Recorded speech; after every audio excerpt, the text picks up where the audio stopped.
Bulletin Afrique, c'est avec Charles.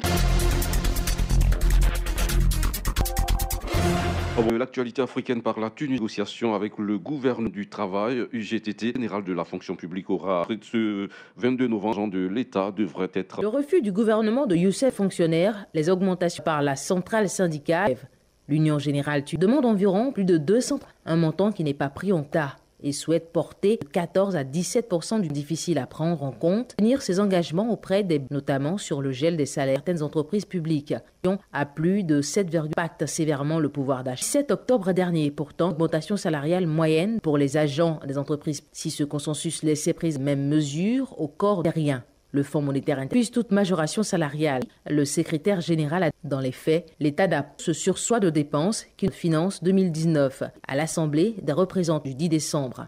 Dans une affaire, Tunis s'apprête à action qui laisse présager la dernière manifestation de ce lieu le 8 février de mai, l'assassinat du leader Belaïd.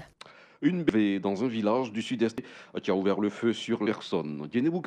Dans un communiqué, les actes de distinction sur la ressortissante italienne lors de cette attaque, après la tombée du jour, du comté côtier. Les enfants figurent parmi les blessés de 10 ans, atteints à raison de cette attaque ni l'identité établie. Ajoute, ont été conduits dans un déployé pour traquer l'enlèvement d'étrangers sont rares, dont un effet dévastateur sur le tourisme.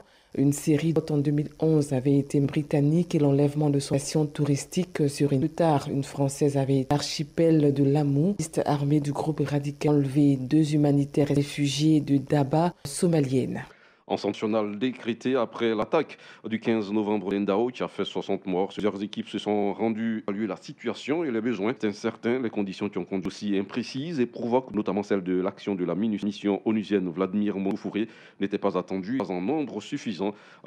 En République démocratique, commence officiellement le scrutin, doivent se tenir le 23 législatif et provincial.